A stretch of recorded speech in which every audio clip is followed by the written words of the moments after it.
নমস্কাৰ কৃষক বন্ধুসকল।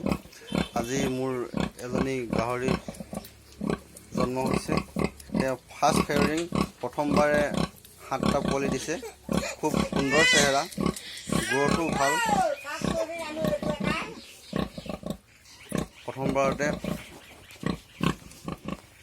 ফাৰ্ষ্ট হিটতে দিয়া হৈছিলে, তথাপিতো 7টা পোৱালি দিলে। লাহেকৈ গাখীৰ খাবলৈ আৰম্ভ কৰিছে আৰু